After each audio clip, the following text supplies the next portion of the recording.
ఎన్నికలు పూర్తయ్యే వరకు ఆంధ్రప్రదేశ్ రాజకీయాల్లో చిత్ర విచిత్రాలు తప్పవు.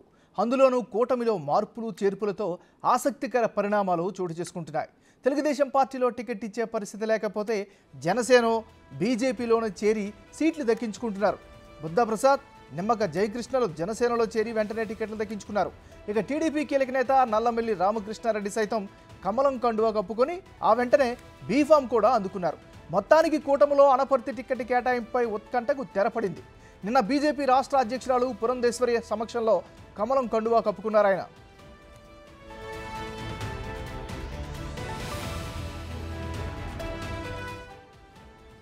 పొత్తులో భాగంగా అనపర్తి కమలానికి కేటాయించారు.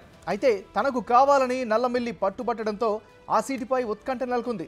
తంబళ్లపల్లి లేదా దెందులూరు ఇస్తామని చెప్పినప్పటికీ సమీకరణాలు సహకరించలేదు. అప్పటికే టికెట్ తీసుకున్న శివరామకృష్ణంరాజును బుజ్జగించి ఆ స్థానాన్ని నల్లమిల్లికి అప్పగించారు. అయితే నల్లమిల్లి విజయానికి సహకరిస్తారని శివరామకృష్ణంరాజు హామీ ఇచ్చారు. కూటమి గెలుపు కోసం కలిసి ముందుకు నడుస్తామని తెలిపారు. అనపర్తిలో బీజేపీ అభ్యర్థిని గెలిపించి అసెంబ్లీకి పంపడమే తన లక్ష్యమన్నారు శివరామకృష్ణంరాజు. బీజేపీ గెలుపు కోసం భవిష్యత్తులో తనకు అప్పజెప్పే బాధ్యత నెరవేరుస్తామని తెలిపారు.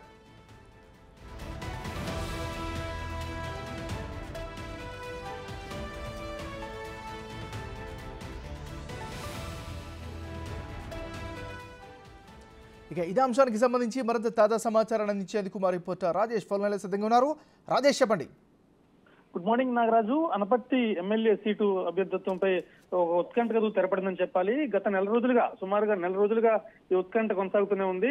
కూటమిలో భాగంగా అనపర్తి ఎమ్మెల్యే సీటును బీజేపీ అభ్యర్థి శివరామకృష్ణరాజుకు కేటాయించిన విషయం తెలిసిందే.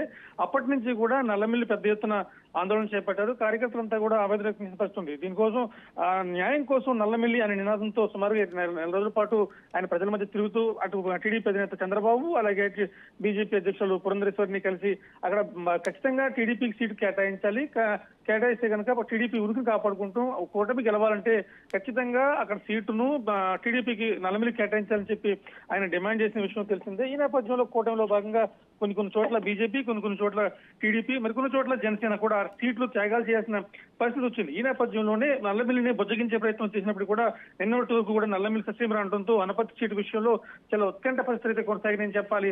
ఈ నేపథ్యంలో ఖచ్చితంగా అక్కడ నల్లమిల్లికి సీటు కేటాయించారు. అయితే సీటు మాత్రం బీజేపీకి కేటాయించిన నేపథ్యంలో పంపకాలలో భాగంగా ఆ సీటు బీజేపీకి ఉంటుంది, కానీ అభ్యర్థిని మార్చారు. అక్కడ శివరామకృష్ణరాజు ఎవరైతే ఉన్నారో ఆయన మాజీ సైనికుడు, ఆయనకి అంతగా అంగబలం కానీ ఆర్థిక బలంగా లేకపోవడంతో అక్కడ వైసీపీ అభ్యర్థి సత్య సూర్యనారాయణ రెడ్డిని గెలవాలంటే ఖచ్చితంగా నల్లమిల్లి అక్కడ ఉండాలని చెప్పి తీర్మానించిన నేపథ్యంలో ఊహించిన పరిణామాల మధ్య నల్లమిల్లిని బీజేపీలో జాయిన్ చేసుకోవడం, అనంతరం బీఫామ్ కూడా ఇవ్వడం జరిగింది. నిన్న జాతీయ స్థాయి నాయకులు సిద్ధార్థనాథ్ సింగ్ అలాగే నరేంద్రనాథ్ సింగ్ అలాగే బీజేపీ రాష్ట్ర అధ్యక్షురాలు పురంధేశ్వరి సమక్షంలో నిన్న రాత్రి బీజేపీ కండువా పుచ్చుకున్నారు. దీంతో వెంటనే ఎక్కడి నుంచి నల్లమిల్లికి బీజేపీ తరఫున ఎమ్మెల్యే అభ్యర్థిగా పోటీ చేసేందుకు బీఫామ్ కేటాయించారు. మొత్తం మీద చూసుకుంటే అనపర్తి విషయంలో కాస్త ఖచ్చితంగా టీడీపీ నుంచి నల్లమిల్లి పోటీ చేస్తారు అన్న వార్తలు వచ్చినప్పటికీ కూడా నల్లమిల్లి అయితే బరిలో ఉన్నారు, కానీ ఈసారి టీడీపీ నుంచి కాకుండా బీజేపీ నుంచి బరిలో ఉన్నారు. దీంతో అక్కడ ఎంపీగా అభ్యర్థిగా ఉన్న పురంధేశ్వరి కూడా ఇక్కడి నుంచి కమలం గుర్తుని పోటీ చేస్తున్నారు. అక్కడ అనపర్తిలో ఇప్పుడు అసెంబ్లీ కావచ్చు, పార్లమెంట్ కావచ్చు, రెండు కూడా కమలం గుర్తు ఉండడంతో ఖచ్చితంగా ఆ సీటు గెలిచే అవకాశం ఉందని చెప్పి అభిప్రాయాలు అయితే వ్యక్తమవుతున్నాయి. గతంలో కూడా ఈ విషయంలో అనపర్తి విషయంలో బీజేపీ పెద్దలను కలిశారు, అలాగే టీడీపీ పెద్దలను కలిశారు. ఖచ్చితంగా సీటు కేటాయించాలి, ఎందుకంటే అనపర్తి ప్రభావం ఎంపీ సీటు మీద ఖచ్చితంగా ఉంటుంది. గతంలో ఉండవల్లి అరుణ్ కుమార్ కావచ్చు, మార్గని భరత్ కావచ్చు, వీళ్ళందరూ కూడా అనపర్తి నియోజకవర్గంలో ఓటర్లు ఎక్కువ శాతం ప్రభావితం చూడటంతో వాళ్ళ గెలుపు సాధ్యమైంది. ఈ నేపథ్యంలో ఒకవేళ పురంధేశ్వరి గెలవాలన్నా కానీ ఆ 7 పార్లమెంట్ స్థానాల కంటే అనపర్తి అసెంబ్లీ చాలా కీలకమైనది. అక్కడ ఓటర్లంతా కూడా భారీ మెజారిటీ ఇస్తారు. మిగతా 6 అసెంబ్లీ స్థానాల్లో ఎలా ఉంటుందో మెజారిటీ, ఒక అనపర్తికి వచ్చేటప్పటికి రిజల్ట్ మారిన సంగతి మనం ఉండవల్లి రిజల్ట్ లో చూసాం. ఈ నేపథ్యంలో ఖచ్చితంగా బీజేపీ అక్కడ సీటును బీజేపీకి ఇవ్వాలి, ఖచ్చితంగా నల్లమిల్లికి ఇవ్వాలని చెప్పిన నేపథ్యంలో మొత్తం మీద ఈ సస్పెన్స్ కు సుమారుగా 25 రోజుల నుంచి 30 రోజుల పాటు కొనసాగిన ఈ సస్పెన్స్ కు నిన్న రాత్రి తెరపడిందని చెప్పాలి. మొత్తం మీద ఈ రోజు రేపు కానీ వెంటనే నల్లమిల్లి నామినేషన్ దాఖలు చేయనున్నారు. మొత్తం టీడీపీ క్యాడరు, బీజేపీ క్యాడరు అలాగే జనసేన క్యాడరు మొత్తం కూడా ఉమ్మడి అభ్యర్థిత్వంతో రేపటి నుంచి కూడా ప్రచారంలోకి వెళ్లే అవకాశం ఉంది. ఈ సీటు విషయంలో కొనసాగిన సందిగ్ధులు అనేక మంది కార్యకర్తలు కూడా ఆత్మహత్య ప్రయత్నం చేశారు, ఆందోళన చేపట్టారు, టీడీపీ ప్రజలను తగలబెట్టారు. ఇవన్నింటినీ కూడా ఎప్పటికప్పుడు నల్లమిల్లి సర్దుకుంటూ వచ్చారు. ఎప్పటికప్పుడు అధిష్టాన నిర్ణయమే మన నిర్ణయం, కనీసం ప్రజాభిప్రాయ సేకరణ తీసుకుందాం, అలాగే చంద్రబాబును కానీ బీజేపీ నేతలు కానీ టీడీపీ నేతలు ఎవరిని కూడా ఎవరు విమర్శించొద్దు, అధిష్టానాన్ని ఒప్పించుకుందాం అని చెప్పి రామకృష్ణారెడ్డి ముందుకు వెళ్లారు. ఈ విషయంలో మాత్రం రామకృష్ణారెడ్డి సక్సెస్ అయ్యారని చెప్పొచ్చు. ఎందుకంటే ఎవరిని నిందించకుండా ఇక్కడ ఉన్న పరిస్థితులు ఎప్పటికప్పుడు అధిష్టానం దృష్టికి తీసుకువెళ్ళడం.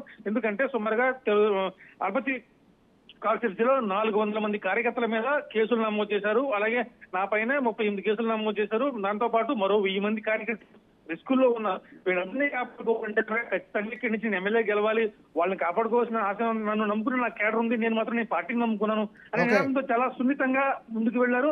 అదంతా కూడా అటు చంద్రబాబు కూడా అంగీకరించారు, ఇటు పురంధరేశ్వర్ అంగీకరించారు. సో ఇందు వర్గాల మధ్య ఎన్నో దఫాలుగా చర్చల తర్వాత ఈ కీలకమైన నిర్ణయం వెలువడింది. నిన్న రాత్రి భారతీయ జనతా పార్టీలో చేరారు. రేపు మాకు ఇక అనపర్తి నుంచి ఎమ్మెల్యే అభ్యర్థిగా బరిలో దిగనున్నారు నాగరాజు.